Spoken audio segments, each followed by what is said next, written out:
এক প্রকার জাহান্নামী দেখা যায় যাদের পেটটা কাল বুয়ুতিন ঘরের মতো দেখা যায়। ইয়া রাসূলুল্লাহ, তারা কারা? আমার নবী কয় তারা আর কেউ না, তারা হইল দুনিয়ার হারামখোরেরা, যারা সুদের টাকা খায়া খায়া, ঘুষের টাকা খায়া খায়া, পরের হক মাইরা খায়া খায়া তাদের পেটটা বড় বানাইছে। আমি নবী শুধু তাই দেখলাম না, আমি তাকায়া দেখলাম গো বড় বড় সাপেরা ওই ব্যক্তির কলিজার মধ্যে আঘাত করতেছে। ও মায়ার নবী গো, দয়ার নবী গো, তার মানে বোঝা যায় যারা হারাম খায়, যারা সুদ খায়, যারা ঘুষ খায়, যারা পরের হক মাইরা মাইরা খায়, আমার আল্লাহ তাআলা তাদেরকে যন্ত্রণাদায়ক শাস্তি দিবে। আমার নবী কয় শুধু তাই না, শুধু আমার আল্লাহ তাআলা শাস্তি দিবে না, এরা দুনিয়াতেও কষ্ট পাবে, আখিরাতেও কষ্ট পাবে। ও দুনিয়ার মানুষ, সম্পদ তো অনেক বানাইলা, টাকা পয়সা তো অনেক বানাইলা, ধন দৌলতের জন্য পাগল হয়ে গেলা, কিন্তু তোমার এই ধন দৌলত তোমার মরার পরে কাজে আসবে না। কাজে আসবে দুইটা জিনিস, একটা হইল ঈমান আর একটা হইল তোমার নেক আমল। এই ঈমান আর আমল যদি ঠিক কইরা কবরে না যাইতে পারো গো, ওই কবরে গেলে তুমি বড় ধরা খেয়া যাইবা। সম্পদের আশা করতে করতে তুমি দুনিয়ার ইবাদতের কথা ভুললা। কোন দিক দিয়া ফজর যায়, কোন দিক দিয়া আসর জোহর যায়, কোন দিক দিয়া আসর মাগরিব এশা যায়, মুসলমান তোমার কোনো খবর থাকে না। আরে সম্পদওয়ালারে যদি তুমি খুশি বানাইতে পারো, তোমার সম্পদের কোনো অভাব হবে না, কিন্তু তুমি সম্পদওয়ালারে নারাজ কইরা কিসের ইবাদত করো আর কিসের দুনিয়ার টাকা ইনকামের আশা করো? ওই সম্পদ যেই খোদা দেয়, ওই খোদার ইবাদতে তুমি তোমারে মজায়া দাও।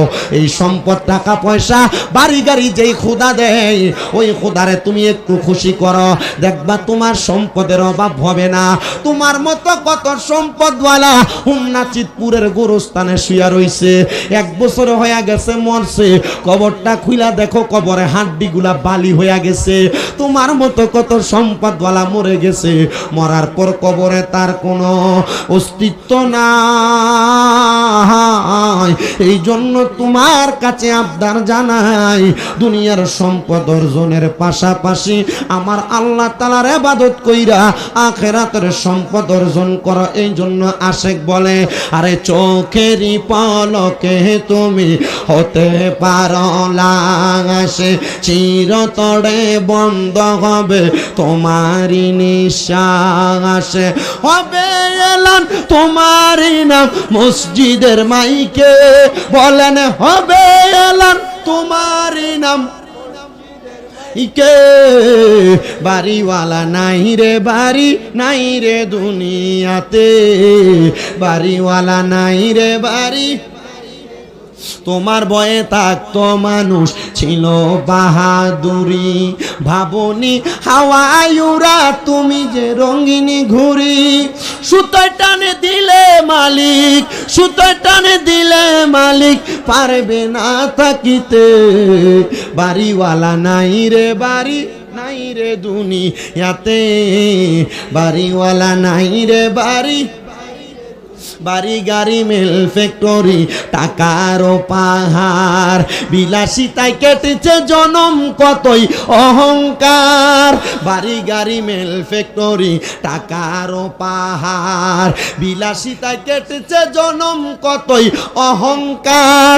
দামি কাপড় ছেড়ে হবে, দামি কাপড় ছেড়ে হবে সাদা কাফন পরিতে, বাড়িওয়ালা নাই রে বাড়ি ইয়াতে, বাড়িওয়ালা নাই রে বাড়ি নাই রে দুনিয়াতে। মুসলমান ও নবীর উম্মতের দলেরা, সম্পদের জন্য পাগল হয়েও না, দুনিয়ার বাড়ি গাড়ির জন্য পাগল হয়েও না। যেই মালিক সম্পদ দেয়, যেই মালিক বাড়ি দেয়, যেই মালিক টাকা পয়সা দেয়, ওই মালিকের জন্য পাগল হয়ে যাও। এবার আমার আল্লাহ তাআলা কোরআনুল কারিমে বলতেছে, ইয়া আইয়ুহাল্লাযীনা আমানু, ওহে যারা যারা ঈমানদার ইত্তাকুল্লাহ তোমরা আমি আল্লাহকে ভয় করো ওয়াল তানজুর নাফসুম মা কদ্দামাত লিগাদ তোমাদের তাকানো উচিত তোমাদের পূর্ববর্তীদের দিকে তারা তাদের আগে কি প্রেরণ করেছে আল্লাহ আবার বলেন ইত্তাকুল্লাহ তোমরা আমি আল্লাহকে ভয় করো ইন্নাল্লাহা খবীরুম বিমা তা'মালুন নিশ্চয় আমি আল্লাহ তাআলা বান্দার অন্তরের খবর সম্পর্কে জানি ও আল্লাহ আপনি তো আমাদের অন্তরের খবর জানেন আপনি তো আমাদের মনের খবর জানেন আল্লাহ আপনার কাছে জানতে চাই আপনি মনের খবর যেহেতু জানেন আপনি কেন আমাদের মনের আশা পূরণ করেন না আমি জানি না আজকে পর্দার অন্তরালের কত মা বোনেরা তারার মনে কোন আশা নিয়ে জানি বসছে আমি জানি না কোন মুরব্বী বাবারা কোন আশা নিয়ে বসছে কিন্তু মুসলমান যত আশা নিয়ে বসেন না কেন আপনারা বলেন আমার আল্লাহ চাইলে আমাদের প্রত্যেকের মনের আশা পূরণ করতে পারে কি পারে না সম্পদ যেহেতু জোড়াইতেছে একটু আমার আল্লাহর ভয় কইরা জোড়াইয়েন এই সম্পদের হিসাব আল্লাহর কাছে দেওয়া লাগবে বাড়ি একটা বাড়ি দুইটা বাড়ি তিনটা জায়গা জমির কোনো অভাব নাই দোকানের কোনো অভাব নাই ব্যাংক ব্যালেন্সের কোনো অভাব নাই প্রত্যেকটা বাড়ি প্রত্যেকটা জায়গা প্রত্যেকটা টাকার হিসাব দেওয়া লাগবে শোনেন একজন আল্লাহ তাআলার খাস বান্দার কথা যিনি ইরাকের জমিনে বসবাস করতেন যার কাছে বাদশাহিত্ব ছিল ওই বাদশা ডাক দিয়া বলে আমার তো প্রজা ছিল তারা আমার কাছে আইসা বারবার সম্পদ কামনা করত আর বলতো ও বাদশা গো আপনি আমাদেরকে সম্পদের ব্যবস্থা করে দেন আমাদের বেতনটা একটু বাড়ায়া দেন যেন আমরা এই সম্পদ দিয়া বেশি বেশি ভালো খাইতে পারি বেশি বেশি পড়তে পারি সুন্দর বাড়ি বানাইতে পারি বাদশা বলে আমার প্রজার দলেরা তাইলে তোমরা সম্পদ বেশি চাও বলে হ্যাঁ আমরা সম্পদ চাই হে আমার প্রজার দলেরা সম্পদ যদি তোমরা বেশি চাও তাইলে দুনিয়ার জমিনের মধ্যে থাকা অবস্থায় তোমরা আল্লাহ তাআলার ইবাদত করো প্রজা মানুষ সাধারণ মানুষ ডাক দিয়া কই বাচ্চা আমরা তো খাবার খাওয়ার সময় পাই না কাজ করতে করতে সময় চলে যায় আমরা কেমনে আল্লাহর ইবাদত করব এমনি তো আমরা আল্লাহ তাআলার ইবাদত বেশি করতে পারি না এ আমার প্রজা নাও নাও নাও তুমি আমার সামনে আসো আমি তোমার হাতে 5টা টাকা তুলে দিলাম আমি তোমার হাতে 5টা দিরহাম তুলে দিলাম এবার ওই বাদশা ডাক দিয়ে আনলেন তার সেনাপতি প্রধানকে তারে ডাক দিয়ে আইনা তার হাতে 500 দিরহাম দিলেন দিয়া বলে এ আমার প্রজা হে আমার সেনাপতি সেনাপতি তোমারে দিলাম 500 দিরহাম প্রজা তোমার হাতে দিলাম 5 দিরহাম যাও তোমরা এটা নিয়ে বাড়িতে চলে যাও তবে সাবধান সতর্ক আগামীকালকে তোমাদের এই টাকার হিসাব দেওয়া লাগবে কি দেওয়া লাগবে সেনাপতিকে দিলেন 500 প্রজাকে দিলেন 5 টাকা প্রজা ডাক দিয়ে কয় বাদশা গো সেনাপতি হওয়ার কারণে আপনি তারে বেশি দিলেন আর আমি প্রজা হওয়ার কারণে আপনি আমারে কম দিলেন ও বাদশা আপনি ইনসাফ করেন নাই বলে যাও যাও যাও আগামীকালকে 5 টাকার হিসাব দিবা আর ও সেনাপতি তুমি এইটা দিয়া তুমি আগামীকালকে হিসাব দিবা এবার বাদশা এবং সেনাপতি দুইজন মিলা সুন্দর করে তাদের টাকা নিয়ে চলে গেলেন আর প্রজা চলে গেলেন প্রজার বাড়িতে প্রজা ডাক দিয়া কয় আমার কাছে মাত্র 5 দিরহাম আমি এটা দিয়া বেশি কিছু করতে পারবো না আরে 5000 টাকা 5 টাকা দিয়া কি আর করব আমি টাকাটা আমার কাছে জমায়া রাখলাম আর সেনাপতি 500 দিরহাম পায়া সুন্দর বকরি কিনা জবাই কইরা খায় সেনাপতি 500 দিরহাম পায়া সুন্দর জামা কিনা গায়ে লাগায় সেনাপতি 500 দিরহাম পায়া স্ত্রীকে দামি উপহার দেয় সেনাপতি 500 দিরহাম পায়া আনন্দ ফুর্তি করতেছে তার বাড়িতে এবার ওই ইরাকের বাদশা ডাক দিয়া কয় জগৎবাসী গো এবার আমি একটা বড় আগুনের চুলা বানাইলাম কথা কন্যা কি বানাইছি বড় একটা লাকড়ির চুলা বানাইলাম আর লাকড়ির ওই চুলাটার উপরে আমি বড় একটা লোহার পাতিলা লাগাইয়া দিলাম যেই লোহার পাত্রা আগুন জ্বলতে জ্বলতে গরম হয়ে গেছে আর ইরাকের সব মানুষ আমি বাদশার ডাকে আসছে এমন ভাবে হাজার হাজার মানুষ ইরাকের রাজধানীতে হাজির হয়ে গেছে সবাই দাঁড়ায়া ডাক দিয়ে বলতেছে বাদশা আপনি কেন আমাদেরকে ডাক দিলেন বলে অন্য কোনো কারণে ডাক দেই নাই একটাই মাত্র কারণ আমি গতকালকে আমার একজন প্রজাকে 5 দিরহাম দিছি আমার সেনাপতিরে আমি দিলাম 500 দিরহাম সেনাপতিরে দেওয়ার কারণ হইল সেনাপতি আমার আমার রাজ দরবারের মাল তো বাইতুল মাল থেকে সে চুরি করে করে মাল নিয়ে যায়। মানুষ তো সম্পদের জন্য চুরি করে, এই যে সুদের টাকা খায় সম্পদ বাড়াইবার লাগিয়া। আমি আমার চিতপুর এলাকার ভাই বাবাদের কাছে জানতে চাই, আপনারা বলেন আমার নবীর উপর দুরূদ আদায় করলে খুশি হয় কি? আসতে বলছেন, জবানটা খুলে কন্যা পড়লে খুশি হয় কি? ওই রে আমার বাবারাম, আল্লাহ দে আমার নবীর উপর দুরূদ পড়লে খুশি হয়।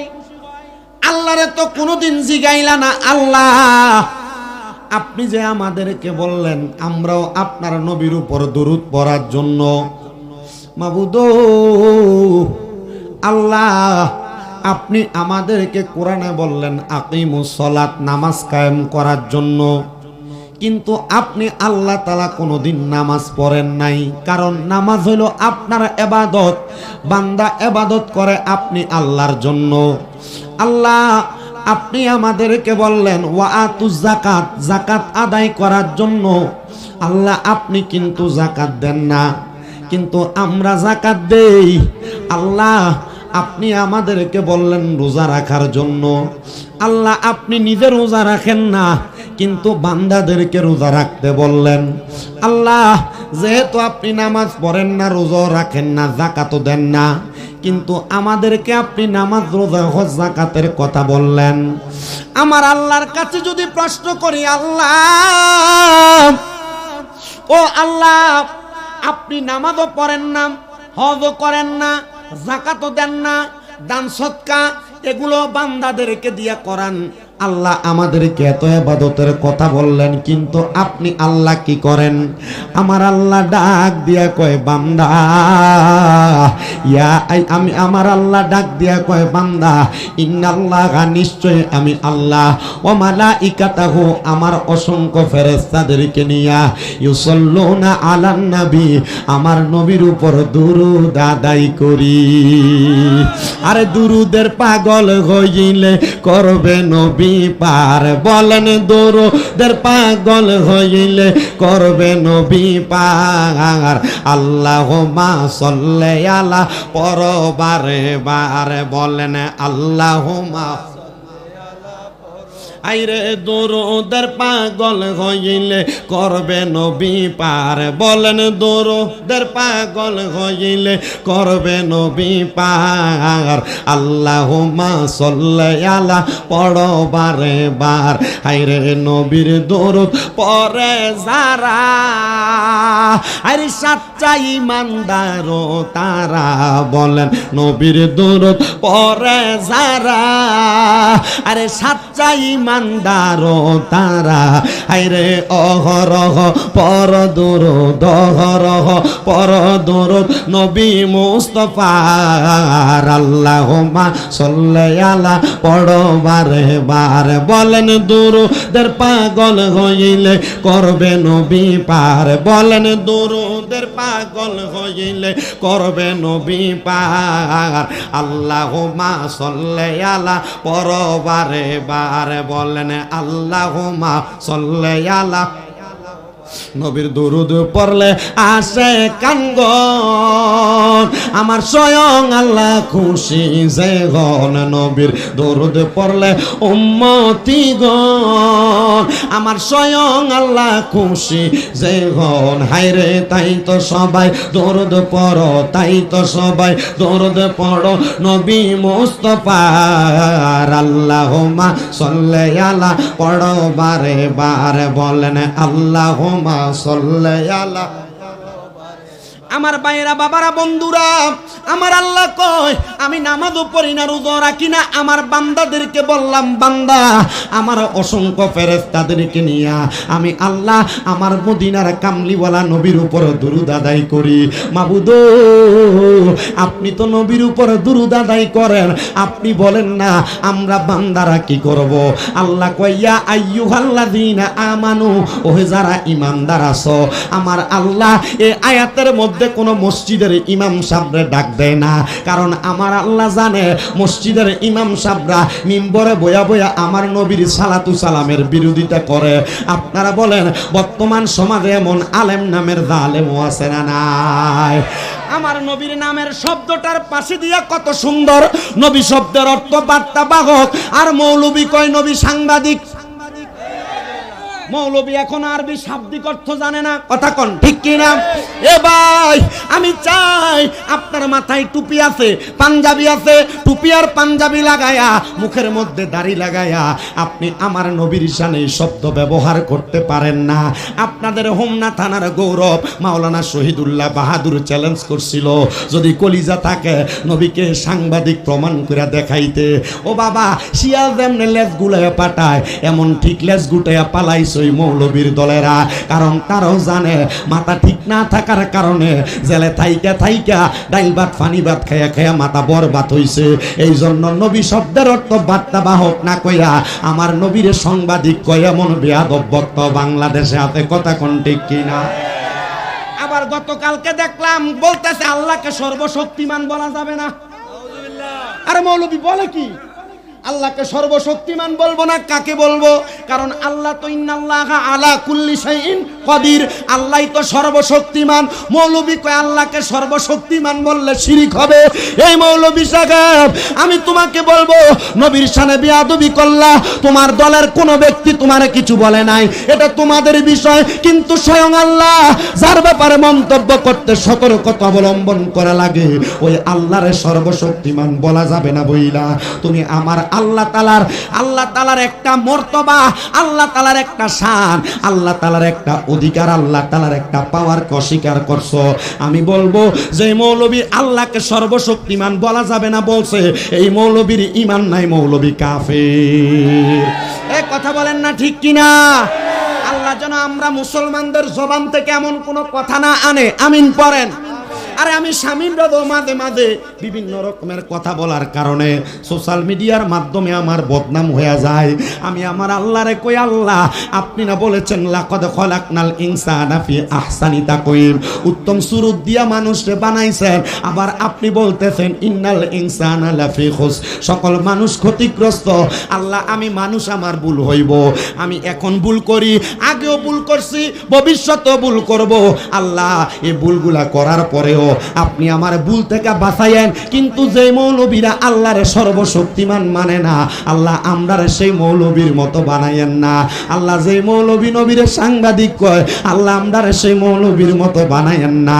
আমার আল্লাহরে আমরা এত ভালোবাসি, আমরার নবীরে আমরা এত ভালোবাসি, নবীর শান ও শৌকতে, নবীর ইজ্জতে যদি আঘাত আসে আমরা সুন্নি মুসলমান মানতে পারি না, কথা কন না ঠিক কিনা? আল্লাহ কয় ইন্নাল্লাহ, আল্লাহ বলে ইয়া আইয়ুহাল্লাযীনা আমানু, ওহে যারা ঈমানদার। আল্লাহ কোন মুশরিককে ডাক দেয় না, আল্লাহ কোন মুনাফিককে ডাক দেয় না, কারণ মুনাফিক কথায় কথায় মিথ্যা কথা বলে, কথা কোন? এই জন্য আমার আল্লাহ বলেন ইয়া আইয়ুহাল্লাযীনা আমানু, ওহে যারা ঈমানদার, সাল্লু আলাইহি, তোমরা ওই নবীর উপর দুরূদ আদায় করো, জোরে কোন সুবহানাল্লাহ। এবার আমার আল্লাহ কয় ওয়াসাল্লিমু তাসলিমা, তোমরা সালাম দাও আদবের সাথে। সুবহানাল্লাহ কইলেন না? এ বাবারাম, আমরা যারা সুন্নি দাবি করি, আমরা নবীরে ইয়া নবী সালাম আলাইকা বলে সালাম দেই কি দেই না? আবার ইয়া নবী সালাম আলাইকা বইয়া সালাম দিলে আবার এক জাতের উপরে ঠাড়া পড়ে, কথা কয় না, আছে না নাই? এ ভাই বাবারাম, আল্লাহ কোরআনে কয় ওয়াসাল্লিমু তাসলিমা, তোমরা সালাম দাও আদবের সাথে। সুবহানাল্লাহ কইলেন না? আল্লাহ কয় সালাম দাও আদবের সাথে। ও আল্লাহ, কেমনে সালাম দিলে আদব হইব আপনার কাছে জানতে চাই। বন্ধুরে, আমরা এমন অপবাদ দেয়, বলে সুন্নিরা নবীরে এমন ভাবে সালাম দেয়, সালাম দিতে দিতে নাকি আল্লাহর উপরে উড়ায়। না রে বাবা না, আমার নবীরে দাঁড়ায়া সালাম দিলে আল্লাহর উপর ওঠে না। যদি তোমার মন চায় পায়ের তলাতে তুমি 10 ফুটটা 2টা বাঁশ বাইন্ধো, তুমি নবীরে সালাম দাও, এটা আল্লাহর উপরে উঠবে না। আমার আল্লাহ কয় বন্ধু নবী আমার, আমি আল্লাহ তাআলা ওয়ারাফানা লাকা যিকরা লাখের অন্তর্ভুক্ত কইরা আপনি নবীর সম্মান, আপনি নবীর ইজ্জত বাড়াইয়া দিছি। দুনিয়ার কোনো মানুষ কমাইতে পারবে না। আমরা সুন্নিরা নবীরে দাঁড়ায়া দাঁড়ায়া সালাম দেই তাজিমের সাথে। আমার আল্লাহ তাআলা এই জন্য আমাদেরকে নবীর প্রেমিক হিসেবে কবুল করবে। আমরার বিশ্বাস নবীরে দাঁড়ায়া সালাতু সালাম দেওয়ার কারণে, ইয়া নবী সালাম আলাইকা বলার কারণে, আমরার যখন বিসমিল্লাহি ওয়া আলা মিল্লাতে রাসূলিল্লাহ বইলা কবরে শুয়াইব, আমার দয়াল নবী আমরার কোলে নিয়া নিব। জবান খুলে জোরে জোরে কোন সুবহানাল্লাহ। আরে ওই কবরে নূরের নবী আইব রে, বলেন ওই কবরে আইব রে, ও প্রাণের মুর্শিদ রে, তুমি ধীরে ধীরে ফিরে ফিরে চাইও রে, তোমায় ডাক দিলে বলার প্রাণে চাইও রে, তোমায় ডাক দিলে শেখের দিকে চাই। হে ও প্রাণের মুর্শিদ রে, তুমি ধীরে ধীরে ফিরে ফিরে চাইও রে, লাল বলো নীল বলো কত রঙের শাড়ি, শেষ বিদায়ে পরাই দিব সাদা মার্কিন শাড়ি। হাইরে যাইবার বেলা মায়ার নবী আইও রে, বলেন যাইবার বেলা মায়ার নবী আইও রে, ও প্রাণের মুর্শিদ রে, তুমি ধীরে ধীরে ফিরে চাইও রে। হাইরে আমরার বিয়ার যাত্রী আমরা চার জনারে দেখিয়ে, আন্দার ঘরে নামাই দিয়া দিব আমায় ফাঁকি। হাইরে ওই কবরে নূরের নবী আইব রে, বলেন ওই কবরে নূরের নবী আই। ও প্রাণের মুর্শিদ রে, তুমি ধীরে ধীরে ফিরে ফিরে চাইও রে। হায়রে আম পাতায় জাম পাতায় কত পানি ঝরে, শেষ বিদায়ের গোসল দিব বরুই পাতার জলে। হায়রে আতরে গোলাপ সুরমা চন্দন ছিটাই দিব রে, কন্যায় আতর গোলাপ চিটাই দিব রে, ও প্রাণের মুর্শিদ রে, তুমি ধীরে ধীরে ফিরে ফিরে চাইও রে। আপনারা বলেন যে আল্লাহ ওই নবীর দাঁড়ায়া সালাম দেওয়ার কথা বললেন, আমরা সবাই ওই নবীর দাঁড়ায়া সালাম দেওয়ার দরকার আছে না নাই? বাবাজিরা, বন্ধুরা আমার নবীর উপর দুরূদ সালাম পড়লে কত সওয়াব। আমার দয়াল নবী রাহমাতুল লিল আলামিন নবী বলে, উম্মত দুনিয়ার জমিনে যেই ব্যক্তি আমি নবীর প্রতি যত বেশি দুরূদ আদায় করবে, জান্নাতের ভিতরে ওই উম্মত আমি নবীর তত কাছাকাছি থাকবে। আমার এই হোমনা সিদ্ধপুর এলাকার পর্দার অন্তরালের মা বোনেরা গো, এরে আমার মা বোনেরা, মাইকের আওয়াজ যদি তোমাদের কানে যায়, আমি বলবো তোমাদের হাতে পায়ে ধইরা গো মা, যদি নবীর দিদার পাইতে চাও বেশি বেশি করে নবীর দুরূদ পড়ো। আমার হোমনা শিবপুর এবং আশেপাশে এলাকার ভাই বাবারা, আপনারা যারা এই জান্নাতের বাগানে আসছেন, আপনারা যদি ওই নবীর দিদার মরণের আগে একবার পাইতে চান, কবরে যাওয়ার পর নবীর দিদার চান, আপনারা ওই নবীর উপর বেশি বেশি দুরূদ আদায় করবেন। আমার নবী কয়, উম্মত রে, দুনিয়ার জমিনের মধ্যে আমি নবীর কোন উম্মত যদি আমি নবীর উপর প্রাণ বেরা দুরূদ আদায় করে, একবার যদি মুহাব্বতে দুরূদ আদায় করে, আমার আল্লাহ ওই উম্মতে মুহাম্মদীর নামের উপরে জান্নাতের মধ্যে একটা গাছ লাগায়া দেয়।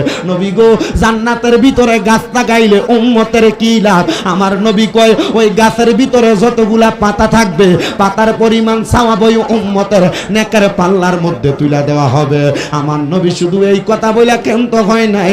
আমার নবী কই, উম্মত দুনিয়ার জমিনের মধ্যে বৈশা আমি নবীর কোন উম্মত যদি আমি নবীর প্রতি দুরূদ আদায় করে, আল্লাহ তাআলার অসংখ্য ফেরেশতারা আমি নবীর উপরে দুরূদ পড়া দুরূদরে আমি নবীর রওজা মোবারকে পৌঁছায়। কিন্তু মুসলমান ইমানদার এই হাদিসটা শোনার পরে আমার অনেক ভাইয়েরা বলে, নবীর উপরে দুরূদ আদায় করলে ফেরেশতা নবীর দরবারে দুরূদ পৌঁছায়, তাইলে নবী কেমনে সুন্নিরার মাহফিলে আসে, নবী কেমনে হাজির হয়? তারার কাছে বলবা এটা সব উম্মতের বেলায়। কিন্তু আমার নবী আরেকটা হাদিসে মুবারক কয়, আমার নবী ডাক দিয়া কয়, উম্মত আমি নবীর কোন উম্মত যদি মুহাব্বত নিয়ে আমি নবীর উপর দুরূদ আদায় করে, ওই উম্মত কোন জায়গায় বসে আমি নবীর প্রতি দুরূদ পড়ে, আমি নবী সেই জায়গা চিনি।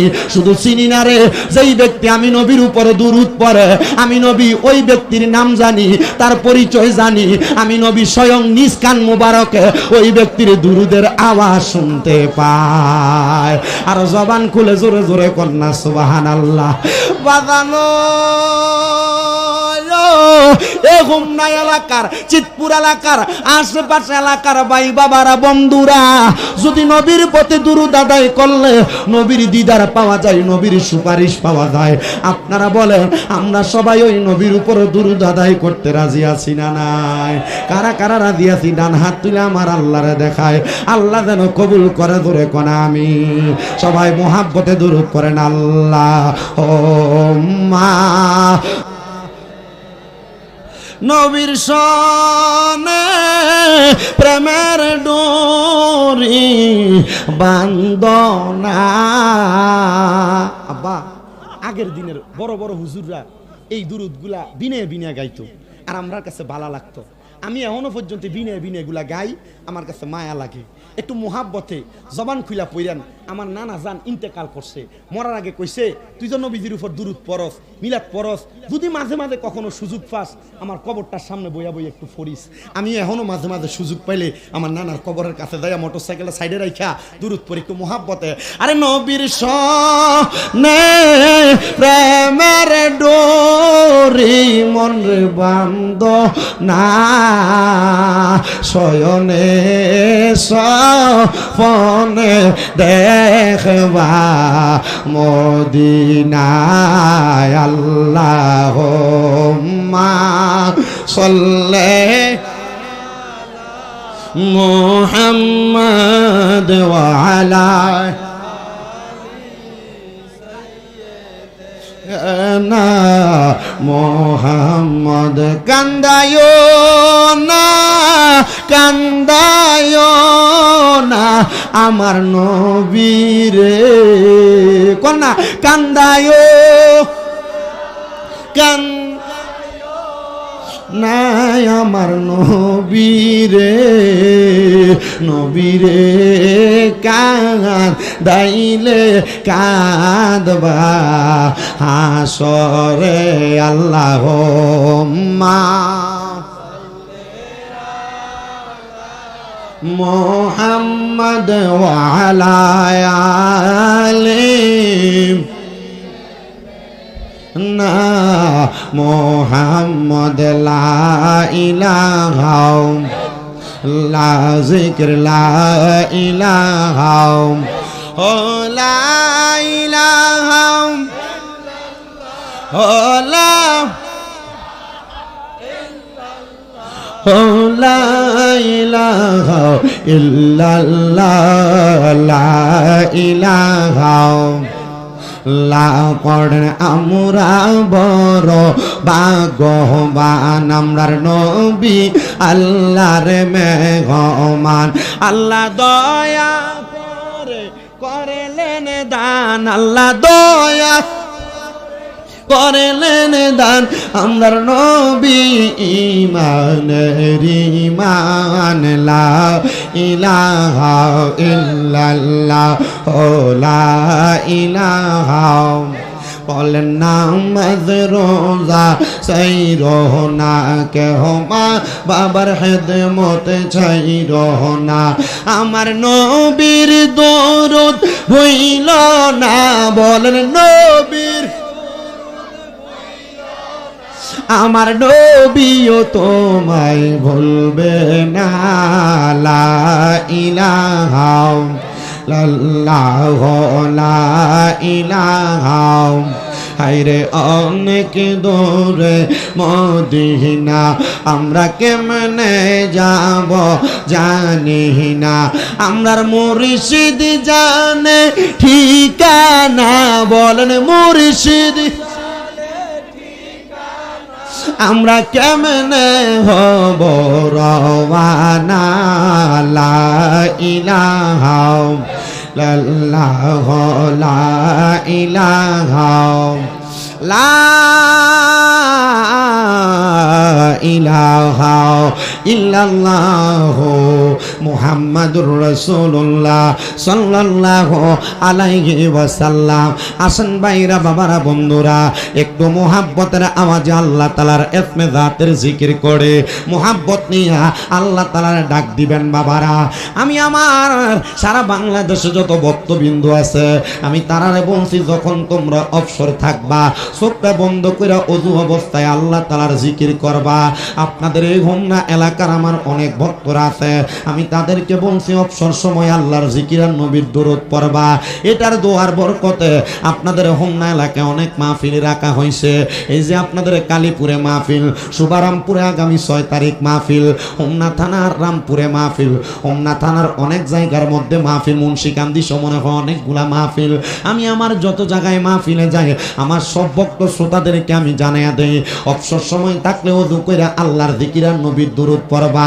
এটা ছাড়া কোনো উপায় নাই কবরে উপায় নাই হাসরে উপায় নাই মিজানে উপায় নাই ফুলসেনাতে উপায় নাই যদি কবর আলোকিত বানাইতে চাও আল্লাহ তাআলার জিকির নবীর দরুদ আদায় করো আপনাদের কি কোনো অসুবিধা আছে কারণ আমার ওয়াজের ভিতরে বেশিরভাগ রাগ করে এলাকার সুদখোরেরা আপনারা কত সুদখোরের ওয়াজ করলে কি আপনারা বেজার হইবেন আপনাদের এলাকায় সুদখোর আছে আমার ওয়াজটা বেশিরভাগ একটু সুদখোর আর ঘুষখোরের উপরে পড়ে কারণটা কি কারণ বর্তমান সমাজে এমন একটা অবস্থা হয়েছে সমাজের মানুষে সুদখুরটিরে ধরে নিয়ে মসজিদের সভাপতি বানায় বর্তমান সমাজের সুদখোর আর ঘুষখুরটিরে ধরে নিয়ে মসজিদের সেক্রেটারি বানায় এলাকার সর্দারি আর মাতাব্বরির দায়িত্ব সুদখুরটিরে দেয় কথা কন না মেম্বার কথা কন ঠিক না বে ঠিক আবার চা দোকানে বৈশা বৈশা লম্বা কথা যারা কয় দেখবেন বেশিরভাগ সুদখোর ঘুষখোর চান্দাবাজ আল্লাহর কসম করে বলি এই সুদখোর ঘুষখোর চান্দাবাজরা সমাজের মধ্যে উচ্চ কণ্ঠে কথা বলতে পারে কিন্তু আল্লাহ তাআলার এই জমিনে জায়গা হবে না আল্লাহ কবুল করেন জোরে পড়েন আমিন সবাই একটু দুরূদ শরীফ পড়েন আল্লাহুম্মা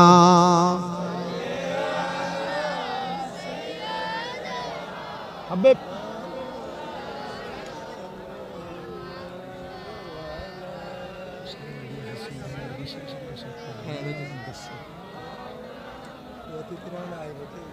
আল্লাহুম্মা আপনি আমার সিগন্যাল দিবেন না আমার কইছেন না আমার মনে আছে হ্যাঁ স্টেজ থেকে কাউরে ইশারা ইঙ্গিত দিবেন না এটা মাথায় রাখবেন আপনি ইশারা দিচ্ছেন মুনাজাতের সময় এগুলো করেন না ঠিক আছে আমি ধরছি না কথা না আপনি আমার পীর ভাই আমি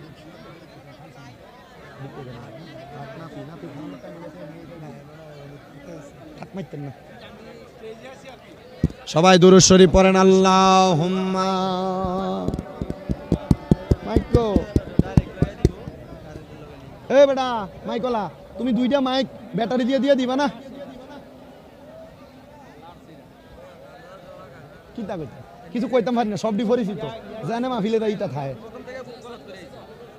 ভালো আছেন হুজুর ওয়ালা আলি সাইয়্যিদানা মাওলানা আল্লাহুম্মা সাল্লি আলা সাইয়্যিদিনা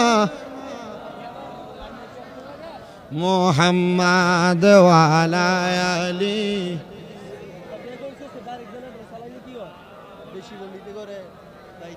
কেউ বা যাবে জাহান্নামে, কেউ বা যাবে জান্নাতে, আমরা উম্মত দাঁড়িয়ে থাকব নবী গো আপনার সন্ধানে।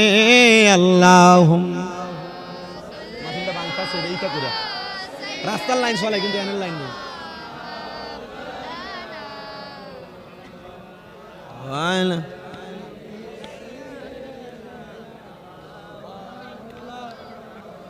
নবী গো আপনার ভালোবাসায় জীবনের গুনাহ ঝরে যায়। নবী গো আপনার ভালোবাসায় পাস করুনি জুব্বা পায়। আল্লাহুম্মা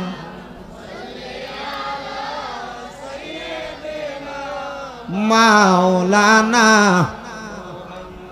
ওয়া আলা মাওলানা। কেউ বা যাবে জাহান্নামে, কেউ বা যাবে জান্নাতে, আমরা উম্মত দাঁড়িয়ে থাকব নবীজি আপনার সন্ধানে। আল্লাহুম্মা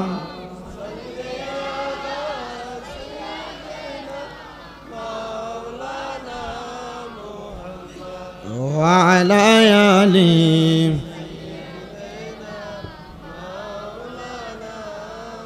এবার বলেন প্রত্যেক এলাকায় এলাকায় এমন সুদখোর আছে না নাই? ঘুষখোর আছে না নাই? সমাজে লম্বা লম্বা বাতেল আচার এমন হারামখোর সুদখোর আছে না নাই? আল্লাহর কসম করে বলি রে হারামখোরেরা, সুদখোরেরা, তোমরা যারা সুদের টাকা খায়া খায়া তোমরার পেটটারে বড় বানাইছো। আল্লাহর নবী কই উম্মত, আমি নবী যখন মেরাজের মধ্যে গেলাম, আমি যাওয়ার পরে আমি জাহান্নামের দিকে তাকিয়ে দেখলাম এক প্রকার জাহান্নামী দেখা যায় যাদের পেটটা কাল বুয়ুতিন ঘরের মতো দেখা যায়। ইয়া রাসূলুল্লাহ, তারা কারা? আমার নবী কয় তারা আর কেউ না, তারা হইল দুনিয়ার হারামখোরেরা, যারা সুদের টাকা খায়া খায়া, ঘুষের টাকা খায়া খায়া, পরের হক মাইরা খায়া খায়া তাদের পেটটা বড় বানাইছে। আমি নবী শুধু তাই দেখলাম না, আমি তাকায়া দেখলাম গো বড় বড় সাপেরা ওই ব্যক্তির কলিজার মধ্যে আঘাত করতেছে। ও মায়ার নবী গো, দয়ার নবী গো, তার মানে বোঝা যায় যারা হারাম খায়, যারা সুদ খায়, যারা ঘুষ খায়, যারা পরের হক মাইরা মাইরা খায়, আমার আল্লাহ তাআলা তাদেরকে যন্ত্রণাদায়ক শাস্তি দিবে। আমার নবী কয় শুধু তাই না, শুধু আমার আল্লাহ তাআলা শাস্তি দিবে না, এরা দুনিয়াতেও কষ্ট পাবে, আখিরাতেও কষ্ট পাবে। ও দুনিয়ার মানুষ, সম্পদ তো অনেক বানাইলা, টাকা পয়সা তো অনেক বানাইলা, ধন দৌলতের জন্য পাগল হয়ে গেলা, কিন্তু তোমার এই ধন দৌলত তোমার মরার পরে কাজে আসবে না।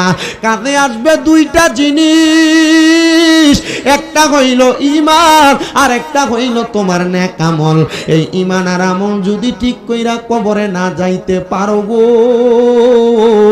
ওই কবরে গেলে তুমি বড় ধরা খেয়া যাইবা। সম্পদের আশা করতে করতে তুমি দুনিয়ার ইবাদতের কথা ভুললা। কোন দিক দিয়া ফজর যায়, কোন দিক দিয়া আসর জোহর যায়, কোন দিক দিয়া আসর মাগরিব এশা যায়, মুসলমান তোমার কোনো খবর থাকে না। আরে সম্পদওয়ালারে যদি তুমি খুশি বানাইতে পারো, তোমার সম্পদের কোনো অভাব হবে না। কিন্তু তুমি সম্পদওয়ালারে নারাজ কইরা কিসের ইবাদত করো আর কিসের দুনিয়ার টাকা ইনকামের আশা করো? ওই সম্পদ যেই খোদা দেয়, ওই খোদার ইবাদতে তুমি তোমারে মজায়া দাও। এই সম্পদ টাকা পয়সা বাড়ি গাড়ি যেই খোদা দেয়, ওই খোদারে তুমি একটু খুশি করো, দেখবা তোমার সম্পদের অভাব হবে না।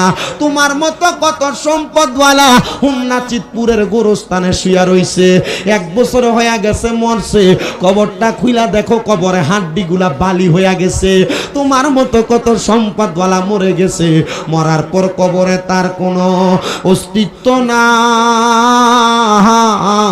এই জন্য তোমার কাছে আবদার জানাই, দুনিয়ার সম্পদ অর্জনের পাশাপাশি আমার আল্লাহ তাআলার ইবাদত কইরা আখিরাতের সম্পদ অর্জন করো। এই জন্য আশিক বলে, আরে চোখেরই পলকে তুমি হতে পারো লাগাসে, চিরতরে বন্ধ হবে তোমারই নিঃশ্বাসে, হবে এলান তোমারই নাম মসজিদের মাইকে, বলেন হবে এলান তোমারই নাম ইকে, বাড়িওয়ালা নাই রে বাড়ি নাই রে দুনিয়াতে, বাড়িওয়ালা নাই রে বাড়ি।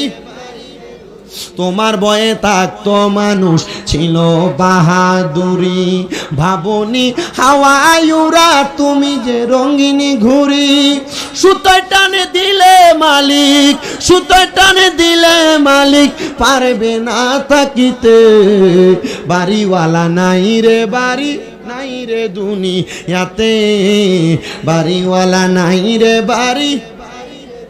বাড়ি গাড়ি মিল ফ্যাক্টরি টাকারও পাহাড়, বিলাসিতায় কেটেছে জনম কতই অহংকার, বাড়ি গাড়ি মিল ফ্যাক্টরি টাকারও পাহাড়, বিলাসিতায় কেটেছে জনম কতই অহংকার, দামি কাপড় ছেড়ে হবে, দামি কাপড় ছেড়ে হবে সাদা কাফন পরিতে, বাড়িওয়ালা নাই রে বাড়ি ইয়াতে, বাড়িওয়ালা নাই রে বাড়ি নাই রে দুনিয়াতে। মুসলমান ও নবীর উম্মতের দলেরা, সম্পদের জন্য পাগল হয়েও না, দুনিয়ার বাড়ি গাড়ির জন্য পাগল হয়েও না। যেই মালিক সম্পদ দেয়, যেই মালিক বাড়ি দেয়, যেই মালিক টাকা পয়সা দেয়, ওই মালিকের জন্য পাগল হয়ে যাও। এবার আমার আল্লাহ তাআলা কোরআনুল কারীমে বলতেছে, ইয়া আইয়ুহাল্লাযীনা আমানু, ওহে যারা ইমানদার, ইত্তাকুল্লাহ, তোমরা আমি আল্লাহকে ভয় করো, ওয়াল তানজুরু নাফসুম মা কদ্দামাত লিগাদ, তোমাদের তাকানো উচিত তোমাদের পূর্ববর্তীদের দিকে, তারা তাদের আগে কি প্রেরণ করেছে। আল্লাহ আবার বলেন, ইত্তাকুল্লাহ, তোমরা আমি আল্লাহকে ভয় করো, ইন্নাল্লাহা খবীরুম বিমা তা'মালুন, নিশ্চয় আমি আল্লাহ তাআলা বান্দার অন্তরের খবর সম্পর্কে জানি। ও আল্লাহ, আপনি তো আমাদের অন্তরের খবর জানেন, আপনি তো আমাদের মনের খবর জানেন। আল্লাহ আপনার কাছে জানতে চাই, আপনি মনের খবর যেহেতু জানেন, আপনি কেন আমাদের মনের আশা পূরণ করেন না? আমি জানি না আজকে পর্দার অন্তরালের কত মা বোনেরা তারার মনে কোন আশা নিয়ে জানি বসছে, আমি জানি না কোন মুরব্বী বাবারা কোন আশা নিয়ে বসছে, কিন্তু মুসলমান যত আশা নিয়ে বসেন না কেন, আপনারা বলেন আমার আল্লাহ চাইলে আমাদের প্রত্যেকের মনের আশা পূরণ করতে পারে কি পারে না? সম্পদ যেহেতু জুড়াইতেছেন, একটু আমার আল্লাহর ভয় কইরা জুড়াইয়েন। এই সম্পদের হিসাব আল্লাহর কাছে দেওয়া লাগবে। বাড়ি একটা, বাড়ি দুইটা, বাড়ি তিনটা, জায়গা জমির কোনো অভাব নাই, দোকানের কোনো অভাব নাই, ব্যাংক ব্যালেন্সের কোনো অভাব নাই। প্রত্যেকটা বাড়ি, প্রত্যেকটা জায়গা, প্রত্যেকটা টাকার হিসাব দেওয়া লাগবে। শোনেন, একজন আল্লাহ তাআলার খাস বান্দার কথা, যিনি ইরাকের জমিনে বসবাস করতেন, যার কাছে বাদশাহিত্ব ছিল, ওই বাদশা ডাক দিয়া বলে, আমার যত প্রজা ছিল তারা আমার কাছে আইসা বারবার সম্পদ কামনা করত, আর বলতো, ও বাদশা গো, আপনি আমাদেরকে সম্পদের ব্যবস্থা করে দেন, আমাদের বেতনটা একটু বাড়ায়া দেন, যেন আমরা এই সম্পদ দিয়া বেশি বেশি ভালো খাইতে পারি, বেশি বেশি পড়তে পারি, সুন্দর বাড়ি বানাইতে পারি। বাদশা বলে, আমার প্রজার দলেরা, তাইলে তোমরা সম্পদ বেশি চাও? বলে, হ্যাঁ আমরা সম্পদ চাই। হে আমার প্রজার দলেরা, সম্পদ যদি তোমরা বেশি চাও, তাইলে দুনিয়ার জমিনের মধ্যে থাকা অবস্থায় তোমরা আল্লাহ তাআলার ইবাদত করো। প্রজা মানুষ, সাধারণ মানুষ ডাক দিয়ে কই, বাচ্চা, আমরা তো খাবার খাওয়ার সময় পাই না, কাজ করতে করতে সময় চলে যায়, আমরা কেমনে আল্লাহর ইবাদত করব? এমনি তো আমরা আল্লাহ তাআলার ইবাদত বেশি করতে পারি না। এ আমার প্রজা, নাও না নাও নাও তুমি আমার সামনে আসো, আমি তোমার হাতে 5টা টাকা তুলে দিলাম, আমি তোমার হাতে 5টা দিরহাম তুলে দিলাম।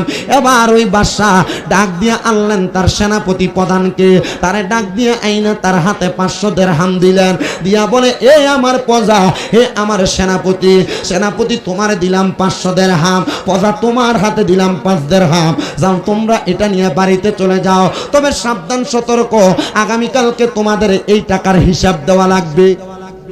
কি দেওয়া লাগবে?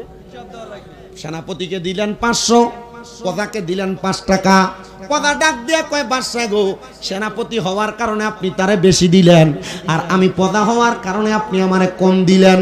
ও বাদশা, আপনি ইনসাফ করেন নাই। বলে যাও যাও যাও, আগামীকালকে 5 টাকার হিসাব দিবা। আর ও সেনাপতি, তুমি এইটা দিয়া তুমি আগামীকালকে হিসাব দিবা। এবার বাদশা এবং সেনাপতি দুইজন মিলা সুন্দর করে তাদের টাকা নিয়ে চলে গেলেন, আর প্রজা চলে গেলেন প্রজার বাড়িতে। প্রজা ডাক দিয়ে কয় আমার কাছে মাত্র 5 দিরহাম, আমি এটা দিয়া বেশি কিছু করতে পারবো না। আরে 5000 টাকা, 5 টাকা দিয়া কি আর করব, আমি টাকাটা আমার কাছে জমায়া রাখলাম। আর সেনাপতি 500 দিরহাম পায়া সুন্দর বকরি কিনা জবাই কইরা খায়, সেনাপতি 500 দিরহাম পায়া সুন্দর জামা কিনা গায়ে লাগায়, সেনাপতি 500 দিরহাম পায়া স্ত্রীকে দামি উপহার দেয়, সেনাপতি 500 দিরহাম পায়া আনন্দ ফুর্তি করতেছে তার বাড়িতে। এবার ওই ইরাকের বাদশা ডাক দিয়া কয় জগৎবাসী গো, এবার আমি একটা বড় আগুনের চুলা বানাইলাম। কি বানাইছি? কথা কন্যা কি বানাইছি? বড় একটা লাকড়ির চুলা বানাইলাম। আর লাকড়ির ওই চুলাটার উপরে আমি বড় একটা লোহার পাতিলা লাগাইয়া দিলাম। যেই লোহার পাত্রা আগুন জ্বলতে জ্বলতে গরম হয়ে গেছে। আর ইরাকের সব মানুষ আমি বাদশার ডাকে আসছে, এমন ভাবে হাজার হাজার মানুষ ইরাকের রাজধানীতে হাজির হয়ে গেছে। সবাই দাঁড়ায়া ডাক দিয়ে বলতেছে বাদশাহ, আপনি কেন আমাদেরকে ডাক দিলেন? বলে অন্য কোনো কারণে ডাক দেই নাই, একটাই মাত্র কারণ, একটাই মাত্র কারণ, আমি গতকালকে আমার একজন প্রজাকে 5 দিরহাম দিছি, আমার সেনাপতিরে আমি দিলাম 500 দিরহাম। সেনাপতিরে দেওয়ার কারণ হইল সেনাপতি আমার রাজ দরবারের মাল বাইতুল মাল থেকে সে চুরি করে করে মাল নিয়ে যায়। মানুষ তো সম্পদের জন্য চুরি করে, এই যে সুদের টাকা খায় সম্পদ বাড়াইবার লাগিয়া, গোসের টাকা খায় সম্পদ বাড়াইবার লাগিয়া, মানুষের জমি দখল করে সম্পদ বাড়াইবার জন্য। ও মুসলমান, ওই বাচ্চা ডাক দিয়ে বলে আমার সেনাপতির স্বভাব ছিল সে আমার অনস্বীকার্যের চোখ ফাঁকি দিয়া আমার বাইতুল মাল থেকে মাল চুরি করে, আর আমার প্রজা মাল চুরি করে না, শুধু সম্পদ কামনা করে। আমি আমার সেনাপতিরে 500 দিরহাম দিছি, যদিও জানি সে চোর। আপনারা দেখবেন এলাকার সুদখোরেরা সুদের টাকা দিয়া বিল্ডিং বানাইছে, বাড়ি বানাইছে, সুন্দর সুন্দর জায়গা জমি বালা বালা খায়। আর রিক্সার যেই বেটা ড্রাইভার, এবারটা শাক পাতার আলুর ভর্তা ডাল দিয়া ভাত খায়। খুদার কসম করে বলি, সুদখোরের মুরকা রানের চাইতে রিক্সার ড্রাইভার আর কৃষকের ঘরের আলুর ভর্তার ডাল দেই বড় উত্তম হালাল খাবার। আর আপনারা ইয়া রাসূলুল্লাহ, এবার রিক্সার ড্রাইভারে দাওয়াত দিলে তার বাড়িতে দাওয়াতে যায় না, তে গরিব মানুষ। কৃষকে দাওয়াত দিলে তার বাড়ির দাওয়াতে যায় না, গরিব মানুষ কি খাওয়াইবো? আর সুদখোর ঘুষখোর দাওয়াত দিলে তার দাওয়াতে আক্কাতারে যায়। আর তুমি মানুষ না, তুমি মুনাফিক, তুমি মানবের মাঝে পার্থক্য করে সাধারণ মানুষকে সাধারণের কাতারে রাখা হারামখোরের পক্ষে কথা বলেছো। ডান হাত তুলে বলেন ঠিক কিনা? যারা হারামখোরের পক্ষে এক কাপ চা খেয়ে কথা বলে, চা দোকানে বৈশা এক কাপ চায়ের কাছে বিক্রি হইয়া গরিবদের উপরে নির্যাতন করে, এরা মানুষ না, মানুষ নামের জানোয়ার। ডান হাত তুলে বলেন ঠিক না বেঠে? আরে সুদখোরে দাওয়াত দিলে আগে আগে যায়, এর লাঠির জোর বেশি আর লাগা। আর রিকশার ড্রাইভারে দাওয়াত দিলে এটা দাওয়াতে যাইতে চায় না। কথা কোন না করে আছে না নাই? কথা কয় না বেশি। আপনার কি কষ্ট হইতেছে? অনেকে চিন্তা করতেছে ওয়াজ দাদি আমরা এলাকার রোমকের গায়ে ফোরতেছে। কথা কয় না? কি হবে? দাওয়াত বন্ধ হয়ে যাবে। শামীম রেজার হিসাব দিয়ে দিছি, কালীপুর গত আগামী মাসের 27 তারিখ, কালীপুর নাই রে, 27 তারিখ আগামী মাসের, 6 তারিখ রাখলাম শুভারামপুর, 8 তারিখ কোন এটা নভেম্বরের 8 তারিখ নাগেরসর, আমি বুঝতাছি না মাহফিল দি সপ্তাহে হোমনার বানসারামপুরে মারহাবা কন আচ্ছা এই উচিত কথা কইলে কি দাওয়াত বন্ধ হয়ে যাবে গা? এটি সিদ্ধপুর এলাকায় কে প্রথমবার না 4-5 বার মারহাবা দি জোরে কয় না, তার মানে বোঝা যায় উচিত কথা কইলে সিদ্ধপুরে দাওয়াত কি কম না বেশি? তাহলে উচিত কথার দরকার আছে না নাই? যে মৌলবী সামনে দেখবেন সুৎকুরের ঘরে ভাত খাইয়া জুমার নামাজে এটা তেল মারে, মনে করবেন এটা মৌলবী না, এটা মুনাফি। কথা কয় না, ঠিক না বে ঠিক? কি হবে আলেম সাজে সমাজেতে যদি না হক কথা উত্তর সুরে না বলিতে, চাকরির ভয় করো যদি ছেড়ে দাও ইমামতি, চাকরির ভয় করো যদি ছেড়ে দাও ওই না গদি। কি হবে আল্লাহকে ধোঁকা দিয়ে, কি হবে আল্লাহকে ধোঁকা দিয়ে, কি হবে বেঁচে থেকে অযথা বিদ্যা শিখে যদি না গড়তে পারো শুধু মুখ সমাজটাকে। কথা কোন ঠিক কিনা? কি হবে বেঁচে থেকে অযথা বিদ্যা শিখে যদি না গড়তে পারো হারামবিহীন সমাজটাকে, যদি না গড়তে পারো গাঞ্জুটিবিহীন সমাজটাকে, যদি না গড়তে পারো নেশাবিহীন সমাজটাকে। ডান হাত তুলে বলেন নেশাখোর আছে না নাই? নেশাখোরের জায়গায় বাড়ির কলডি পর্যন্ত চুরি করে লইয়া থাকা, নেশাখোরটি বাড়ির ডেকডেকসি পর্যন্ত চুরি করে লইয়া থাকা। নেশাখোরেরা বাড়িতে নেশা করে আবার বউরে মাও ডাহে। কথা কয় না, নেশা করা আছে না নাই? নেশা করো বলা বান্ডি রে, আল্লাহর হস্তে তোরার পায়ের মধ্যে হাত দিয়া বলি যে নেশা করো তোমার বন্ধু বান্ধবের ফাল্লাই ফইরা, যে দোস্ত তোমার ফান দিয়া কইছে একবার সিগারেট খেলে কি হইব একবার খাইয়া দেখ। যত সিগারেট খোর আছে জিজ্ঞাস করে দেখেন সিগারেট খানা শিখবি কার কাছে? এটি উত্তর দিব আমি তো খাইছি না, আমার একদিন দোস্ত কইছিল একবার খাইয়া দেখ কি হইব। একবার খাইয়া দেখতে যাইয়া এখন এটা আমার সঙ্গী হয়ে গেছে গা। কথা কয় না, আছে না নাই? আব্বাজি আল্লাহর নবী বলছেন যদি তোমরা জাহান্নামী মানুষ দেখতে চাও তাদের দিকে তাকাও। ইয়া রাসূলুল্লাহ কারা? বলে যাদের মুখের ভিতরে আগুন দেখা যায়। আচ্ছা আপনারা কোন তো হুজুর, ও ফির ভাই আপনি কোন তো কারা মুখের ভিতরে আগুনটা থাকে? যদি বিড়ি খোর, যদি সিগারেট খোর। একটার একদিন প্রশ্ন করছি, বাথরুমের ভিতর থেকে ধোঁয়া আইতাছে, বাইরে দাঁড়ায় রয়েছে। আমি কইলাম ইয়া এরে বাথরুমের ভিতর থেকে ধোঁয়া, তুই কি বাথরুমে বয়ে কিছু করছ? কহ একটা সিগারেট খেলাম। সিগারেট বাথরুমে বয়ে খালি কা? তো এই বাথরুমে বয়ে সিগারেটটা না খাইলে বাথরুমটা ক্লিয়ার হয় না। নাউজুবিল্লাহ, জোরে কবে না? তাকবীরটা একটু জোরে হবে।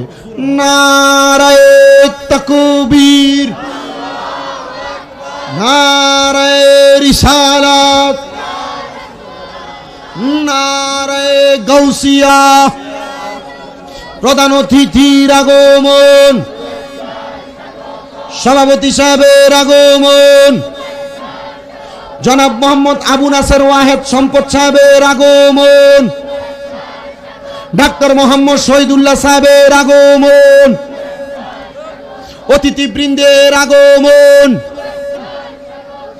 নারে তাকবীর, নারে রিসালাত। সাদেক ভাইয়ের আগমন, সভাপতি সাহেবের আগমন, প্রধান অতিথি মহোদয়ের আগমন। সবাই জোরে বলেন মারহাবা। আমরা দেখতে পাচ্ছি আজকের মাহফিলে যিনি সম্মানিত সভাপতি, ভাসানী ইউনিয়নের সাবেক চেয়ারম্যান জনাব মোহাম্মদ আবু নাসের ওয়াহেদ সম্পদ সাহেব। আজকের মাহফিলে যিনি প্রধান অতিথি, আপনাদের হোমনা উপজেলা স্বাস্থ্য কমপ্লেক্সের মেডিকেল অফিসার জনাব ডাক্তার মোহাম্মদ শহীদুল্লাহ সাহেব সহ মাহফিলের সম্মানিত অতিথিবৃন্দু, ওনারা সবাই এসে উপস্থিত হয়েছেন। আল্লাহ প্রত্যেক অতিথিদের হায়াতের মধ্যে বরকত দান করেন, পড়েন আমিন। আপনারা আস্তে আমিন কইছেন। অতিথিরার হায়াতে বরকত দিলে কি আপনারা কইমে যাবো গা? আর অতিথিরার হায়াতে বরকত দিলে আপনারা মাদ্রাসা 2-1টি দান একটু বেশি করে করব। আমিন কন। আল্লাহ তাআলা আমাদের প্রত্যেকটা অতিথির হায়াতে বরকত দিক, আমিন আর জোরে কন। আমরা যেই কথাটা বলতেছিলাম, এবার আপনারা কোন তো নেশাখোর এলাকায় এলাকায় আছে না নাই? সুদখোর এলাকায় এলাকায় আছে না নাই? ঘুষখোর এলাকায় এলাকায় আছে না নাই? এই সমাজের মধ্যে যে সুদখোর ঘুষখোর নেশাখোর গুলা, এগুলা সমাজের মানুষ হইতে পারে না, এগুলা কীটপতঙ্গের চাইতে খারাপ। কথা কন ঠিক না বে ঠিক? এই নেশাখোর গুলার জন্য বাড়ির কলডি বালা মতো বেরিয়েতে রাখতে পারে না, ডেকডেকসি রোদি দিতে পারে না। এই নেশাখোর গুলার কারণে সমাজের মধ্যে বিশৃঙ্খলা সৃষ্টি হচ্ছে, সমাজের মানুষ বাজে পথে চলে যাচ্ছে। আমরা আল্লাহর কাছে দোয়া করি আল্লাহ যেন এই নেশাখোর হারামখোরগুলা থেকে আমাদেরকে হেফাজত করে, কোন আমিন। গভীর মনোযোগ দেন আমার বাবারাম। বাচ্চা সুন্দর একটা চুল্লি বানায়া ওই চুল্লির উপরে একটা সুন্দর করে লোহার বাটে লাগাইয়া দিলেন, লোহার একটা কড়াই লাগাইয়া দিলেন। আর বলেন, হে আমার প্রজারা, তোমরা সবাই দেখে রাখো, গতকালকে যাকে আমি যত টাকা দিয়েছি, এই গরম চুলার উপরে দাঁড়ায়া দাঁড়ায় সে তার টাকার হিসাব দেওয়া লাগবে। প্রজাটা এবার কি করলেন, সুন্দর করে তার ডান পাটা ওই চুলার কড়াইয়ের উপরে রাইখা দিয়া বললেন, আমাকে বাদশা 5 টাকা দিয়েছে, 5 দিরহাম দিয়েছে, আমি আমার 5 দিরহামকে বাদশার উপহার হিসেবে আমার কাছে রেখে দিয়েছি বলে লাভ দিয়ে নেমে গেছে। পদা ডাক দিয়া বলতেছে, আমার পায়ের তালুটা একটু গরম হইয়া পায়ের তালুটা একটু ছিঁড়ে গেছে। আর এবার সেনাপতিরে ডাক দিয়া বলতেছে, ও সেনাপতি, এবার তুমি এটার উপরে দাঁড়ায়া দাঁড়ায়া তুমি তোমার সম্পদের হিসাব দাও। সেনাপতি ডাক দিয়া বলতেছে, ও বাদশাহ, আমি যদি এই গরম কড়াই আর গরম তাওয়ার উপরে দাঁড়ায়া দাঁড়ায়া হিসাব দেই, তাহলে আমার পা তো দূরের কথা, আমার হাড়গুলা পর্যন্ত আগুনের সাথে মিশে যাবে, আমি পারবো না, আপনি আমারে ক্ষমা করে দেন। বাদশা ডাক দিয়া বললেন, ও আমার এলাকার মানুষ, ও আমার প্রজার দলেরা, তোমরা বুঝতে পেরেছো, এই যে এই আগুনের তাওয়ার উপরে দাঁড়ায় তারা হিসাব দিতে পারে না, এটার অন্য কোনো কারণ না। আমি তোমাদেরকে এটা এই কারণে বোঝাইছি, দুনিয়াতে যে যত বেশি সম্পদের মালিক হবে, কাল ময়দানে মাশর হবে একবারে তামার মতো উত্তপ্ত গরম, যেটার মধ্যে মানুষ দাঁড়ায় থাকতে থাকতে তাদের পাগুলো ঝলসে যাবে, তাদের মাথার একবারে 4 আঙ্গুল 1 বিঘত উপরে হাসরের ময়দানে একবারে সূর্যটা থাকবে। তখন তারা বড় নাজেহাল হয়ে যাবে, তখন তারা বড় পেরেশান হয়ে যাবে। ও দুনিয়ার মানুষ, তোমরা সম্পদের পাগল হয় না, তোমরা আল্লাহ নবীর পাগল হইয়া তোমরা দুনিয়া এবং আখিরাতটারে সুন্দর বানাও, দেখবা তোমাদের দুনিয়া আখিরাত সুন্দর এবং আল্লাহর কাছে হিসাব তোমাদের জন্য বড় সহজ হয়ে যাবে। এ আমার হুমনা চিতপুর এলাকার বাবারা, বন্ধুরা, আমি আপনাদের কাছে আরেক প্রকার মানুষের ব্যাপারে বলি, যারা আমার আল্লাহকে ভয় করে না, তারা মনে করে আমি সমাজের মধ্যে ফিতনা তৈরি করতে পারলেই মনে হয় ভালো। যারা দোকানে বইসা বইসা মানুষের নামে বদনাম করে, 5 আগস্টের পরে এলাকার মধ্যে অনেক মানুষকে দেখা গেছে যারা সমাজের মধ্যে থাইকা থাইকা একজন আর একজনের ব্যাপারে খারাপ মন্তব্য কুটনামি করছে, মানুষকে হয়রানি করেছে। আল্লাহ তাআলার কাছে আমরা ফরিয়াদ জানাই, আল্লাহ এই হুমনা থানার মানুষ বড় সরল সোজা মানুষ, আল্লাহ তাদেরকে তুমি এমন ভাবে দুনিয়াতে দিন পরিচালনা করার সুযোগ দাও, তারা যেন তুমি আল্লাহর ভয় করে রাসূলের পথ মোতাবেক চলতে পারে, সেই তৌফিক আল্লাহ আমাদেরকে দান করেন। জোরে জোরে পড়েন আমিন। সমাজে যারা বাজে কাজ করে, মানুষের ক্ষতি করে, এক শ্রেণীর মানুষ দেখবেন যারা দোকানে বইসা বইসা মানুষের ক্ষতি কিভাবে করা যায় চিন্তা করে, কি নাই এমন, যারা মানুষের কিভাবে ক্ষতি করা লাগবে এমন চিন্তা করে। এ মুসলমান, বনি ইসরাইলের এমন 3 জন লোক ছিল যারা মানুষের ক্ষতি করার জন্য পাগল পারা ছিল, মানুষকে এমন ভাবে ক্ষতি করত যে ক্ষতি সাধনে পইরা বনি ইসরাইলের মানুষগুলা বড় অবাক হয়ে যাইতো, কারা আমাদেরকে এত ক্ষতি করে, কিন্তু এমন লোক তাদের ক্ষতি করে যে ক্ষতিগুলা তাদের কাছের লোক, আপন লোক। কিন্তু ওই 3 ব্যক্তি বলেন, আমরা পরবর্তী সময়ে মানুষের ক্ষতি করার যখন চেষ্টা করতে লাগলাম, আমরা তাকে দেখলাম মানুষ আমাদের ক্ষতির কারণগুলা যাই না ফেলে, তখন তারা আমরা ক্ষতি করার আগে সতর্ক হয়ে যায়, সাবধান হয়ে যায়। আপনারা কি আমার কথা বুঝতেছেন? বনি ইসরাইলের 3 ব্যক্তি মানুষের ক্ষতি করত, কিন্তু সর্বশেষ তারা যখন ক্ষতি করার জন্য যাইতো, মানুষ আগে থেকে সাবধান হয়ে যাইতো। তারা চিন্তা করলো, তারা জানতে পারে কিভাবে আমরা যে তাদের ক্ষতি করব। এই কথা চিন্তা কইরা তারা বলল, চলো আমরা ক্ষতি করার যে প্ল্যানটা করি, রোডম্যাপটা করি, আমরা এটা এই এলাকা থেকে অন্য এলাকায় যায়া সেখানে ফন্দি করে তারপরে এই এলাকার মানুষকে ক্ষতি করব। আচ্ছা বলেন, মানুষের ক্ষতি করা এটা কি ভালো কাজ? জোরে বলেন না তো। সাবেক চেয়ারম্যান সাহেব কোনটা? আপনি না? এই যে চেয়ারম্যান সাহেব চেয়ারম্যান হয় মানুষের লাভের জন্য না লসের জন্য? কিন্তু এই লাভ করাইতে যাইয়া এক পক্ষের ক্ষতি হয়, হয় না? এক পক্ষের ক্ষতি হয়, বিচারে একজন ঠগে একজন জিতে। এখন ঠগুইনার ভোটটাকে চেয়ারম্যানরা দেয় আপনি মনে করেন? আমি জীবনও বিশ্বাস করি না।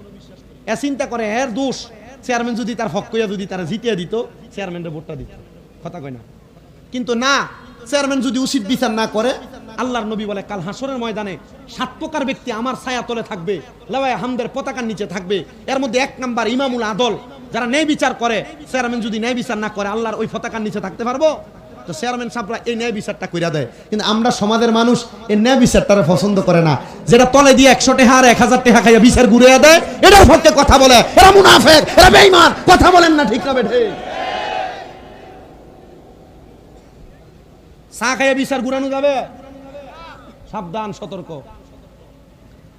বনি ইসরাইলের 3 ব্যক্তি কি করলেন? পাহাড়ের গুহার মধ্যে ঢুইকা তারা আবার মানুষের ক্ষতি করার জন্য প্ল্যান করতে লাগলেন, বুদ্ধি করতে লাগলেন। আর আমার আল্লাহ কয়, আমি আল্লাহ তাআলার কুদরতের খেলা কেউ বোঝে না। আল্লাহ কয়, এ 3 বান্দা, তোমরা যেহেতু মানুষের ক্ষতি করার জন্য চেষ্টা করলা, আল্লাহ তাআলা কুদরতি ভাবে ওই পাহাড়ের গুহার মুখের ভিতরে 3টা পাথর আইনা ফালাইয়া দিছে। আরে 3জন খারাপ মানুষ চিন্তা করে যে তো পাথর আইনা ফালাইয়া দিছে, আমরা মনে হয় এখান থেকে বের হতে পারবো না। 1 দিন 2 দিন করে অনেক দিন পর্যন্ত গুহার মধ্যে আটকে আছে, কিন্তু গুহা থেকে বের হতে পারতেছে না। এবার ওই 3 ব্যক্তি ডাক দিয়ে বলে, আল্লাহ যদি আমাদেরকে না বাঁচায়, এই গুহা থেকে আমাদেরকে আর কেউ বাঁচাইতে পারবে না। আসুনিরে কোনো মানুষ, চলো আমরা আল্লাহ তাআলার কাছে আমাদের কোনো ভালো কাজের উসিলা দিয়া দোয়া করি। এবার একজন ডাক দিয়ে বলে, আমার কোনো ভালো কাজ নাই, আমার একটা ভালো কাজ আছে। বলে, কোন ভালো কাজ আছে বলো না? বলে, আমার বাড়িতে একজন ব্যক্তি সারাদিন 1 মাস পর্যন্ত চাকরি পোকা ধরে, কেরি পোকা। এবার বাদশা ডাক দিয়া কই, ও আমার এলাকার মানুষ, আমি যখন দেখলাম চালগুলার মধ্যে পোকা ধরে গেছে, আমি আবার চালগুলা বাজারে বিক্রি করে অনেকগুলা ছাগল কিনলাম। ছাগল কিনা লালন পালন করতে করতে গরু কিনলাম। আমি গরুগুলা লালন পালন করার জন্য খামার বানায়া আমি সুন্দর করে আমার গরুগুলা লালন পালন করলাম। এমন এক সময় ওই কাজের লোক আইসা বলে, হুজুর আমার চালগুলা আমারে ফেরত দেন। আমি তখন তার জবাব দিয়েছি, হে আমার সেনাপতি, হে আমার কাজের লোক, এই যে গরুর খামার দেখতে পাও, এই খামারের গরু সহ এগুলা তুমি নিয়ে যাও।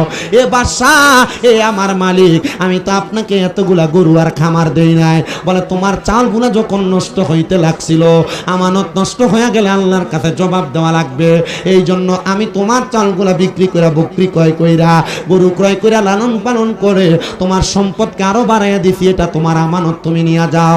আল্লাহর কাছে দোয়া করে, আল্লাহ আমার এমন কোনো নেক আমল নাই, শুধু এই আমানতের কারণে তুমি আমি বান্দারে মাফ করে দাও। আল্লাহ তাআলা তার দোয়া কবুল করছে। ভালো কাজের উসিলায় গুহার মুখ থেকে 3টা পাথর তাইকা একটা পাথর সরাইয়া নিয়ে গেছে।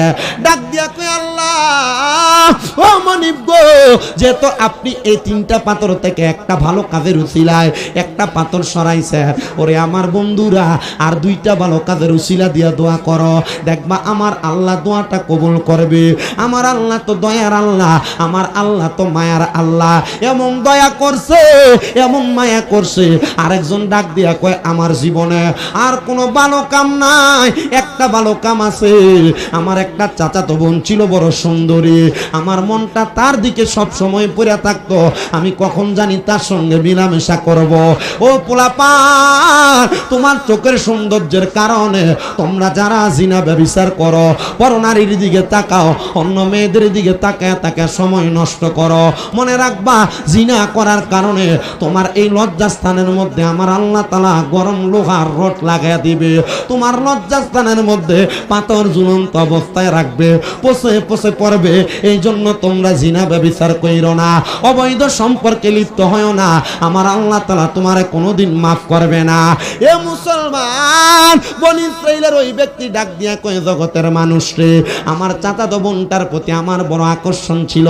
আমার মনটা চাইছে আমি যদি আমার চাচাতো বোনটার একটা রাত্রের জন্য পাইতাম, আমি তার সঙ্গে আদর সোহাগে সময় কাটাইতাম। ও আল্লাহ, আমার একটু সুযোগ করে দেন না। আর আমি ডাক দিয়ে বললাম, আল্লাহ রে, এমন টাইমে দেখলাম আমার ঘরের সামনে আমার চাচাতো বোন আইসা দাঁড়ায় রইছে। আমারে ডাক দিয়ে কয়, ভাই আমার 100 দিরহাম ধার লাগবে, হাওলাত লাগবে, দেন না গো। আমারে আপনি 100 দিরহাম দেন। আমি আমার চাচাতো বোনকে প্রস্তাব করলাম, এ চাচাতো বোন, আমি তোমারে 100 দিরহাম দিতে রাজি। বলে, কোন শর্তে? বলে, যদি তোমার দেহটাকে আমাকে ভোগ করতে দাও। নাউজুবিল্লাহ নাই। যদি তোমার দেহটা 100 দিরহামের কারণে আমার ভোগ করতে দাও। চাচাতো বোন ডাক দিয়ে কই ভাইজান, আপনি যদি চান ভোগ করতে পারবেন, তবে আপনি এখন আমার 100 দিরহাম দিয়ে আমার বিপদটা সারাইয়া দেন। এবার চাচাতো বোনের কথাটা শুই না ভাইজান 100 দিরহাম দিয়া দিলাম। পরের দিন রাত্রবেলা আমার চাচাতো বোন আমার ঘরে আসছে, আমি তার দইরা আমার খাটের উপরে যখন তার সঙ্গে অবৈধ মেলামেশা করার জন্য সম্পর্কে লিপ্ত হব, এমন টাইমে আমি তাকে দেখলাম আমার চাচাতো বোনের চোখ দিয়া পানি পড়তেছে। আমি জিজ্ঞাসা করলাম, বোন তুমি কেন এমন ভাবে কান্না করো? আমার বোনটা আমারে ডাক দিয়া কয়, ভাই আমি কান্না করার অন্য কোনো কারণ না, বাইরে তোমার কাছে আল্লাহর দোহাই দিয়া বলি, তুমি আমার ইজ্জতটারে নষ্ট করো না, আমার আল্লাহ তাআলারে ভয় করো। আমি ওই দিন আল্লাহরে ভয় কইরা আমার চাচাতো বোনের ইজ্জতটাকে আমি রক্ষা করে তারে ছেড়ে দিয়েছি। ও আল্লাহ, আমার জীবনে আর কোনো ভালো কাম নাই, এই ভালো কামটার উসিলায় তুমি আমারে মাফ করে দাও। আমার আল্লাহ দোয়া কবুল কইরা বনি ইসরাইলের ওই 3 জন বাদে ব্যক্তির গুহার সামনে থাইকা 2 নাম্বার পাথরটারে সরাইয়া নিয়ে গেছে। এবার 2 জন ডাক দিয়া কই, দেখছস নি রে, ভালো কাজের উসিলা দিয়া দোয়া করলে আল্লাহ দোয়া কবুল করে। ও আল্লাহ, আল্লাহ গো। আরেকজন ডাক দিয়া কয়, আমার সম্পদ নাই, আমার টাকা পয়সা নাই, আমি আমার বাড়িতে 2টা ওট লালন পালন করতাম।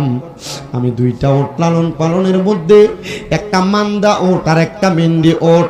মেয়ে যেই ওটটা, ওই ওটটা থেকে দুধ দহন কইরা আমি আগে আমার আম্মা জানরে দুধরা পান করাইতাম, এরপর আমার ছোট একটা বাচ্চা তারে পান করাইতাম, এরপর আমি আমার স্ত্রী একসাথে দুধ পান করতাম। আমার মারে দুধ পান করানো ছাড়া ওই দুধ আমরা পান করতাম না। একদিন আমার আম্মা জানকে আমি অপেক্ষা করতে বইলা আমি ওটের মধ্য থেকে দুধ